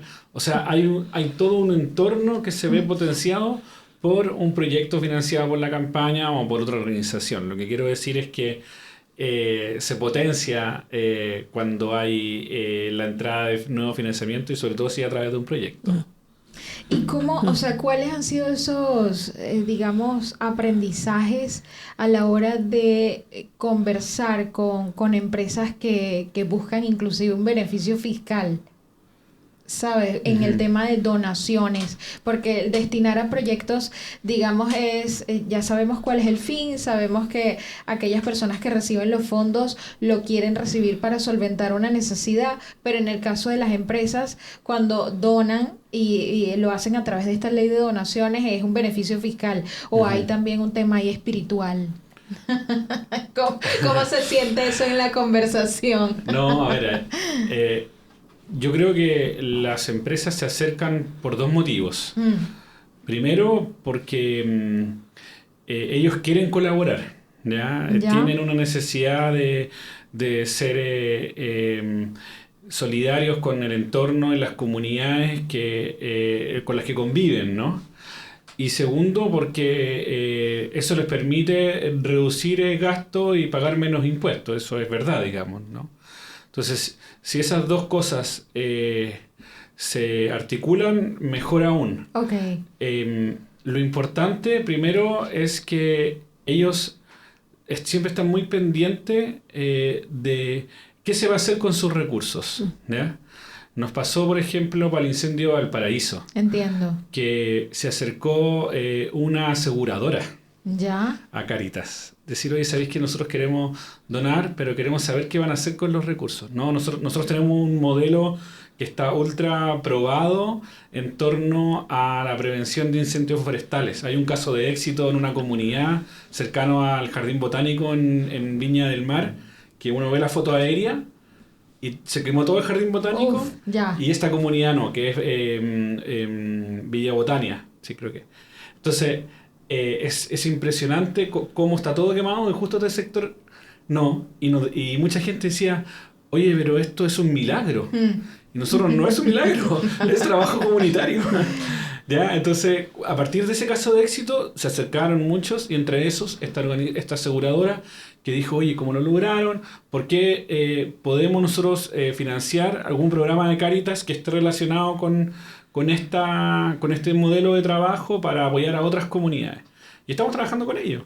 Y ellos no solo nos entregan la plata, van a las reuniones con la comunidad, o sea, les interesa saber... Se aseguran. Claro, pero no porque no se aseguran solo por el hecho de que los recursos se gasten bien, sino que les interesa saber en qué se está haciendo, cómo se está haciendo, conocer a las comunidades. Hoy en día las empresas están interesadas en eso. Y nosotros también las necesitamos, porque sobre todo el modelo de cooperación internacional está muy como en retirada, ¿no? Por este tema de Estados Unidos, que está retirándole financiamiento a la ONU, y las agencias de cooperación como USAID o otras que eran casi el 60% de la ayuda internacional en todo el mundo, ya no está llegando. Entonces tenemos que abrir nuevos espacios y en este caso entrar con el sector privado, entendiendo que ellos buscan un beneficio fiscal. Y si eso además a nosotros nos permite financiar nuestros programas y trabajar bien, ningún problema. Yo creo que el problema que podría ocurrir es cuando alguna empresa busca limpiar imagen. O sea, si yo cometí un error, no sé, una minera que dañó a un ecosistema, a una comunidad, y esa empresa quiere como limpiar la imagen a través de un proyecto, es más complejo, hay más resistencia. ¿Ya? Es decir, que ustedes también evalúan.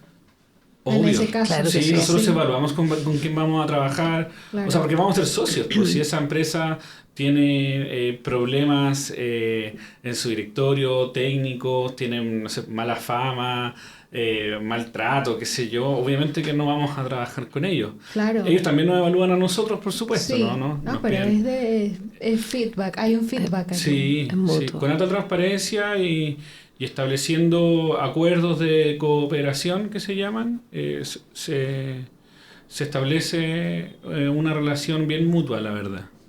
Ale, ¿cuál es el proyecto que tú has visto que la gente se ha sentido más comprometida? Yo me imagino que debe ser bien difícil decir algo, porque todos están bien comprometidos ya, pero el que te ha llegado a ti particularmente, el que te ha llegado más, que tú has visto misericordia. Uf. A mí me gusta mucho un trabajo que se realiza en Punta Arenas. ¿Ya? Es una trabajadora social que acompaña a migrantes a realizar todo tipo de documentaciones, a realizar, tiene encuentros con ellos y responde inquietudes, etc. He trabajado 3 años ya acompañándolos. ¿Ya? Y a mí me admira la vocación, el profesionalismo, la entrega humana. Y yo digo, ellos sí que trabajan efectivamente por una sociedad más justa y solidaria. Porque no importa si les falta, por ejemplo, un espacio donde atender a las personas migrantes, lo encuentran. Hablan con la gente, con alguien de la parroquia, hablan con alguien del municipio. ¿Sabes qué? Se atiende hasta las 3 de la tarde. Llega alguien a las 3:15, no puede volver el día viernes, así que por favor, espéreme 10 minutos, la vamos a atender. Pueden estar hasta las 6 de la tarde, pero sin que nadie quede sin una atención, sin una respuesta, sin una palabra de tranquilidad. Sobre todo este último tiempo ha llegado muchas familias para decirles que tienen miedo de que tengan que irse de Chile. Que los expulsen. ¿Qué pueden hacer? Solamente preguntarles qué pueden hacer. ¿Sabes qué? No sé, la PDI me pidió mi cédula de identidad. Yo no la tengo vigente hace 6 años. En realidad no la saqué nunca más. Claro, ese es un problema. Tú deberías haberlo hecho. Pero educan. Pero estamos hablando de cédula de identidad del país de origen. No, la de acá. La de acá. Entonces la gente, efectivamente, hay algunas personas que se dejan estar, pero ellos le explican así como, tú sabías que tenías que hacer esto, pero no como como un reto, ¿no? Así como un regaño, como como un regaño. O sea, yo sé que tú estás... Me pongo en tus zapatos. Y sabes que estas dos personas llegan a Tierra del Fuego a trabajar, a entregar información, pero de una manera maravillosa, con un vocabulario, dejan lo técnico de lado para que las personas puedan comprender. Llevan 2 pantallas, por ejemplo, para que la persona que está siendo atendida pueda ir leyendo lo que Vanessa o Iván van escribiendo para actualizar sus datos, para enviar, qué sé yo, a Santiago. Entonces, me ha impresionado el valor de esos 2 jóvenes para trabajar. El tiempo que le dedican. El tiempo, el cariño, es todo. ¿Colchane hace frontera con Perú? Sí. ¿Con Bolivia? ¿Colchane? Colchane. Sí. Colchane hace frontera con Bolivia. Con Bolivia, sí. Con Bolivia. Y sí. es, bueno, Colchane, estamos hablando de Punta Arenas. Punta Arenas, no, el sur, extremo sur. Lado ya. O sea, por eso Alejandra te habló de Tierra del Fuego. Tierra del Fuego. Tierra del Fuego es la, como podríamos llamar, península de isla que está en el último extremo del continente, digamos. Antes de, como Tierra del Fuego conecta con Ushuaia. Okay, al final de la Patagonia. Claro. Más allá, claro, y eso es lo impresionante. Es el fin del mundo. Sí, claro. Sí. O el paraíso también dice. Sí. Porque es bien impresionante, porque ¿por qué llega tanto migrante hasta allá? ¿Cómo? ¿No? ¿Por qué? Sí. Terrestre, además. De todo, avión, terrestre, Sí. porque hay oportunidades laborales también, pues sí, donde hay oportunidades de trabajo. Siempre decimos, ¿no? Las personas migrantes llegan acá en busca de oportunidades. Sí. ¿no?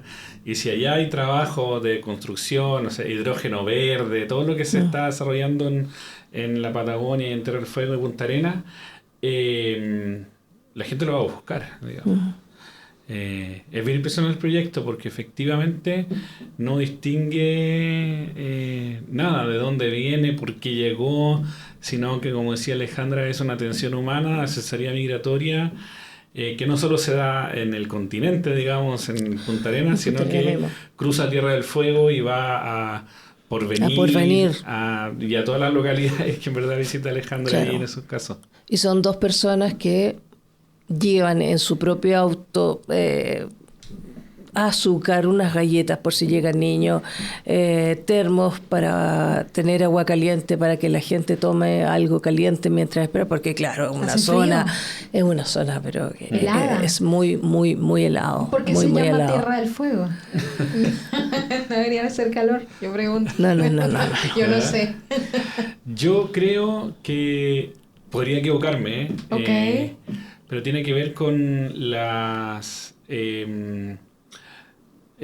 tribus como los fueguinos indígenas de la zona, los Selknam y los Onas que estaban por allá.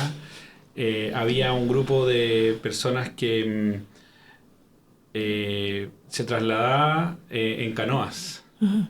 Y en esas canoas hacían fuego. Pero el frío. Ya. En el centro de la canoa hacían fuego. Cahuesca, ¿no? Sí. Entonces pescaban, preparaban su comida ahí. Entonces, si tú miras de lejos, veías pequeños llamitas, claro, fuego. Entonces, en las canoas. Claro. ¿Y no se incendió la canoa? No, la canoa es madera, ¿no? Sí, claro, pero Wow. no se incendió. Entonces, por eso, en la Tierra del Fuego, porque veían siempre mucho. También yo sabía esa historia. Sí. Ojalá que no nos estemos equivocando. No, claro, habría que chequearlo antes. Cultura general, historia. Sí. Historia de Chile. Sí. Oye, miren qué bien.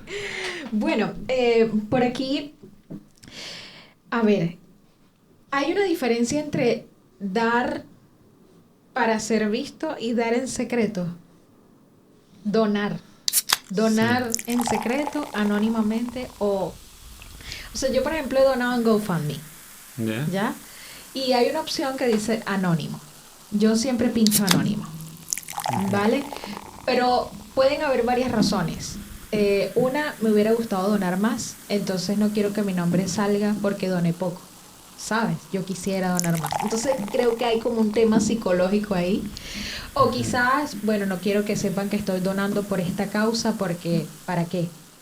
Simplemente dono y ya. ¿Qué pasa con eso? O sea, ¿cómo se les ha dado? O sea, ¿qué preferencia revela la condición humana? Yo creo que la mayoría de las personas prefiere la donación anónima. Por algunos de los motivos que señalas tú. Que puedo ser juzgado, pucha, di poco, ¿no? Desde el punto de vista más católico, yo creo que está esta idea de que mi mano izquierda no sepa lo que sabe la derecha, digamos, ya como dar porque sí nomás, ¿no? Pero yo he escuchado eso y realmente es una cosa como generacional. Porque ahora todo se sabe. O sea, las nuevas generaciones lo muestran todo en las redes, Sí. ¿sabes? Entonces ya, ¿cómo explicamos que lo que da tu mano derecha no lo sepa la izquierda si al final todo lo publicas? No, claro, pero el mismo concepto de dar sin esperar algo a cambio, ¿no? Es lo mismo. Yo creo que tiene que ver con que es importante tener gestos solidarios y de caridad, pero de manera intrínseca, digamos, no buscar la recompensa. Sin embargo, igual vamos a ser juzgados y ahí sí se va quizás a saber, ¿no? Insisto, en la Cuaresma me pasó muchas veces que me preguntaban, porque nosotros en la alcancía, voy a mostrarlo aquí en la página, pusimos en la cajita, esta comunidad no lo utilizó, pero dice comunidad y número de alcancía. Okay. O sea, porque antes nosotros nos dimos cuenta de que hacían esto, de poner el número y la comunidad. ¿Ya? Entonces nosotros dijimos, bueno, tomemos esa buena práctica y pongámosle la alcancía para que las comunidades puedan hacer seguimiento de sus alcancías. De las 200 alcancías que yo entrego, ¿cuántas se entregan? ¿No? Pero ¿qué pasó? Que mucha gente dijo, usted quiere saber cuánto doy yo. Y eso no se hace, me decían ahora. Y le dije, no es para controlar lo que usted dona, sino es para que todas las alcancías retornen a la comunidad. Claro. ¿Ya? Bueno, ahí dice SL y eso significa San Luis. Parroquia San Luis. Parroquia San Luis. Por eso. Claro, San Luis acá podríamos puesto en vez de comunidad Parroquia San Luis. Claro. Alcancía 116. Es que esta persona lo puso arriba. Es una cuestión de experiencia de usuario. Porque la gente todavía no se ha dado cuenta de que está acá abajo. No se ha dado cuenta. Faltan las instrucciones. Sí, bueno, que la alcancía ya la tenemos colapsada por todos lados. Aquí el mensaje, el lema, las redes sociales, la página web. Acá tú puedes poner el número, está la cuenta corriente por si quieres transferir esto. Claro. O sea, hay distintas formas. Y dije, aprovechemos este espacio que nos queda para poner el nombre de la comunidad y el número de alcancía. Que jamás esto lleva, yo creo que 2 campañas haciéndose, sí. Esto también ya con familias vulnerables. Entonces, es algo concreto que ocurre, ¿ya? Lo que nosotros sí hacemos es informar los datos a nivel diocesano. O sea, de los 1.150 millones que se recaudaron, tanto se recaudó en Arica, en Iquique, en Calama, así. Hasta llegar por ciudad, por comuna. Nosotros lo informamos por diócesis. Claro. ¿Ya? Por territorio diocesano. Claro. Ahora es verdad que, como decía Alejandra, esto no se podría hacer sin el trabajo de las pastorales sociales diocesanas, que son las que nos reportan a nosotros. Y ellos hacen el ejercicio por parroquia. O sea, tienen cuánto junta la parroquia San Luis. Ya. Lo importante, y que nosotros siempre hemos dicho, no te compares con el de al lado. No te compares con Inmaculada Concepción. Compárate contigo mismo el año pasado. O sea, si yo recaudé 1 millón de pesos el año pasado, esa debería ser mi meta. Si llego a 1,2 millones o 1,5 millones, bien, mejoré en un 50%. Si recaudo 500,000 pesos es porque quizás algo pasó, no lo hice bien, qué estrategia, o porque la cosa está más difícil y no voy a juzgar aquello. Es como mirar por qué puede haber ocurrido, pero en ningún caso juzgar. En la solidaridad y en la caridad yo creo que juzgar al otro es muy complejo, digamos, ¿no? Entonces lo que yo diría es dar sin esperar nada a cambio y no compararse con el de al lado. Ese es mi consejo. Y también no sentirse culpable. A mí me pasó en algún momento, yo era socio del Hogar de Cristo, de varios lugares, y dije, oye, no sé, mis hijos empezaron a ir al colegio, y el presupuesto está más estrecho, y cerré algunas donaciones que yo daba habitualmente, ya no era socio de algunas. Y me quedé con 2, que yo quería, que eran las que, según yo, recibían menos financiamiento, como para ayudar al que menos tiene. Pero igual me dolió. A mí internamente dije, chuta, en verdad, podría ser un esfuerzo, pero en verdad era imposible. O sea, como que uno empieza, cuando está con estrechez económica, empieza a hacer un ejercicio.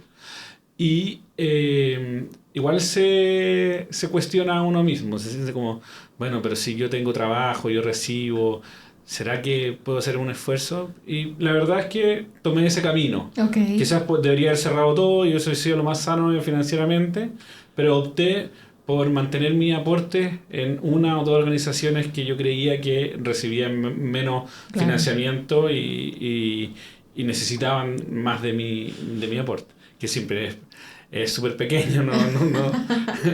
Pero es como normal también, o sea, igual es algo, es importante ese gesto, la verdad, porque si no, ¿cómo? O sea, es clave, las organizaciones chicas es clave, porque si tú decís, oye, no, ya voy a dar 5.000 pesos. Quizá tú decís, es poco, alguna persona puede decir que es mucho, pero si yo multiplico 5.000 pesos por 100, claro, es harto dinero. Entonces, y le permite a muchas organizaciones a pagar la luz, el agua, el gas, los sueldos, comprar alimentos. No sé, en el albergue yo me acuerdo que lo más difícil era la proteína, porque hay que dar comida. Y la proteína es cara, o sea, todos lo sabemos cuando llegamos, que queremos comprar algo a la casa, vamos al mercado, el kilo de pollo, la carne. Entonces, no sé, me acuerdo, ya vamos a comer proteína vegetal 3 veces a la semana. Legumbre o soya, digamos, no sé. Pero igual hay que comer pollo y carne. Necesariamente. Y para 20 personas, más las raciones que se dan para afuera, era muy complejo, no sé, tener 20 kilos de pollo toda la semana. Entonces ahí implica contar con este tipo de recursos de los socios, los donantes, que se hace como fundamental. Sí.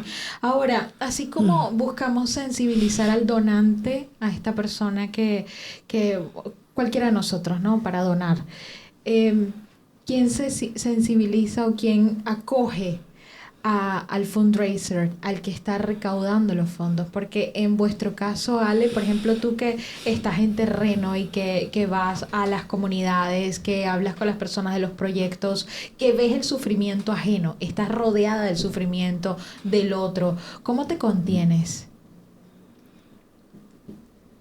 Wow. Claro, debe ser muy fuerte. ¿Sí, no? ¿Sabes qué? Con la misma gente. Es increíble cómo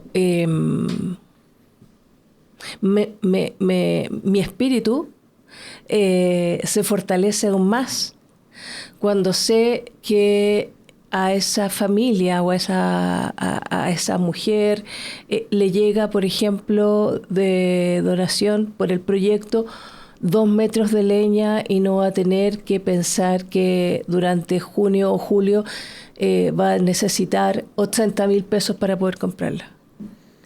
Y esa persona está en silla de ruedas. Entonces, claro, tú miras y dices, chuta, ¿qué más le puede pasar? Si recibe una pensión y además está entrando frío por esas partes, por esos agujeros, y no tiene la puerta del baño. El equipo que está detrás de ellos, de la gente que uno visita, las voluntarias que van a visitar a estas personas, porque no las dejan. Yo creo que eso yo lo tomo y digo, esta gente no está sola durante todo el año. Está siendo visitada, está siendo acompañada. Tal vez en alguna oportunidad no va a llegar el metro de leña, pero sí va a llegar un acompañamiento espiritual. Alguien que la escuche, alguien que quiera orar con ella. Entonces, es la esperanza con la que yo me regreso. Claro que hay situaciones muy difíciles.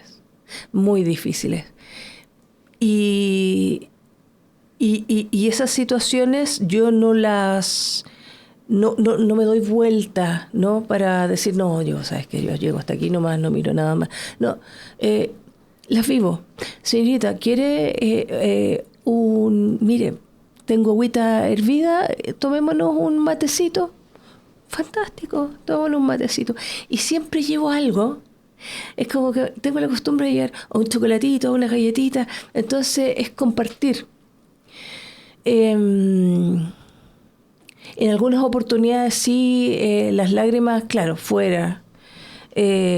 Porque hay situaciones que ya son extremas. Tan extremas como, por ejemplo, ver en la olla de alguien para almorzar una cebolla en una olla con agua. Y que te inviten, ¿se queda a almorzar? Me quedo a almorzar, por supuesto que sí. Pero eso es todo lo que tengo. Y hacemos la bendición de la mesa. Entonces, digo, esta señora, esta niña que está almorzando, ¿qué espera para la tarde? Entonces, es como decir, por favor, y de la nada llega una voluntaria, una agente pastoral, ¿sabe que le traíamos esta bolsita de alimentos? No es mucho, pero hay azúcar, hay harina, y ya... ¡Wow! Entonces uno dice, ¿de dónde? ¿Cómo? ¿Por qué suceden estas cosas? Y claro, ahí es de la única forma que yo salgo más firme, más convencida de que lo que se está haciendo está bien hecho, que vale la pena, que la dignidad humana está más allá de todo. Sí. Sí. ¿Tú crees que las fundaciones que son canónicas pueden ser eficientes sin perder su identidad religiosa? Yo creo que sí. ¿Cáritas se fundamenta en la fe? 100% se fundamenta en la fe. Sí, claro que sí. Y lo veo no tan solo en el programa que con José Tomás llevamos a cabo, lo veo en los programas que mis compañeros también llevan a cabo, cuando salen a terreno, Magri, por ejemplo, o mi compañera que ve el programa de las personas mayores, o la misma gente que trabaja en el área de finanzas. Todo desde la fe. Es impresionante. Sí. Aquellos que ayudas, ¿les transmites la fe? Oh, espero que sí. Espero que sí. ¡Ay, qué buena pregunta también!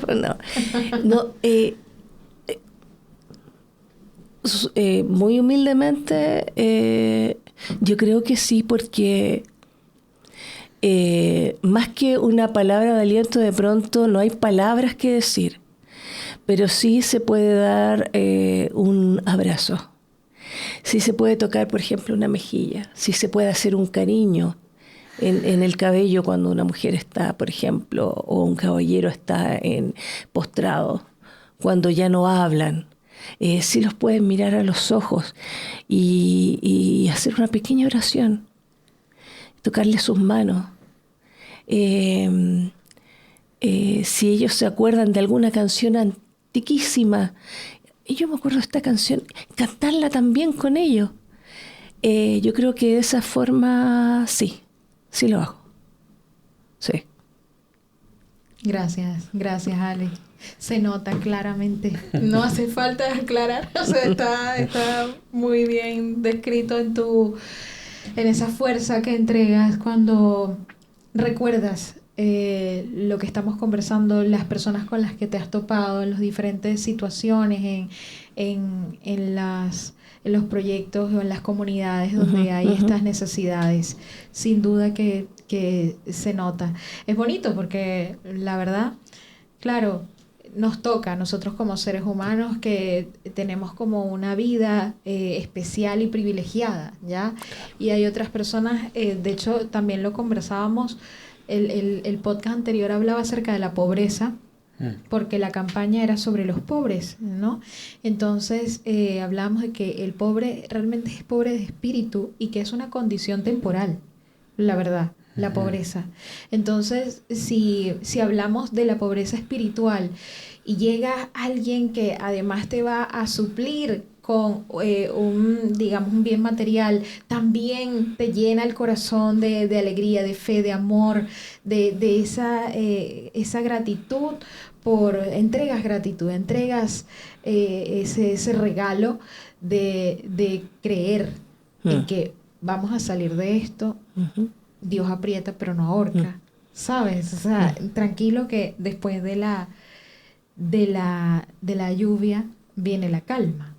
Después de la tempestad viene la calma. Entonces, es bonito que personas como ustedes estén en estos, digamos, en este cargo profesional para ayudar, no solamente desde el punto de vista económico, material, sino desde el punto de vista como calidad humana, desde el punto de vista espiritual, para entregar la fe, que el amor por el otro, mejor dicho, para entregar amor, un gesto de amor por el otro en medio de su tormenta. Bueno, y para finalizar entonces, un mensaje, ¿no? Un mensaje a aquellas instituciones. Yo digo, voy a hablar de las instituciones porque en Venezuela ahorita no se pueden crear fundaciones. Todas las fundaciones están como bloqueadas, bloqueadas, no pueden recibir fondos, no se pueden crear fundaciones para ayudar. Hay un tema allí bloqueador. Entonces, ¿de qué manera más bien un mensaje a aquellas personas que quieran ayudar? Ayudar, ¿por qué ayudar? Incluso en países donde no está permitido legalmente. Parece... es bastante irónico lo que estoy diciendo, ¿no? Porque es un país que necesita, pero cuando hay dictaduras y cuando hay tema, ¿no? No me quiero imaginar Israel o, ¿sabes? Otros países que ahora mismo están en guerra, ¿no? Irán. Yo hace poco entrevisté a un sacerdote. Él se llama el padre Federico Hayton, que tiene una misión, la misión Pax, y él libera esclavos en Pakistán. Busca donantes para comprar la libertad. Wow. A ese nivel. Entonces, claro, imagínate, o sea, voy a buscar gente que, mira, esto es por la libertad de otro. O sea, hay gente que no tiene para comer, no tiene techo, pero también está en esclavitud en pleno 2026. ¿Sabes? Esclavitud. Y cosas generacionales, o sea, porque el abuelo tiene una deuda que fue traspasada a los nietos, a los hijos, a toda la familia, y familias que viven en esclavitud en Pakistán. Entonces, ¿cómo sensibilizamos un mensaje, digamos, para llevar ese acto de caridad, de amor, para darle la importancia a ese gesto mínimo de donación? A ver, yo partiría con la primera parte de tu pregunta, de que las organizaciones, las fundaciones, corporaciones contribuyen bastante a la promoción de la solidaridad y a la búsqueda de la justicia, ¿no? O sea, eso es indiscutible. Sin embargo, los gestos pequeños son muy importantes. Y no siempre es necesaria toda esta estructura para tener esos gestos concretos.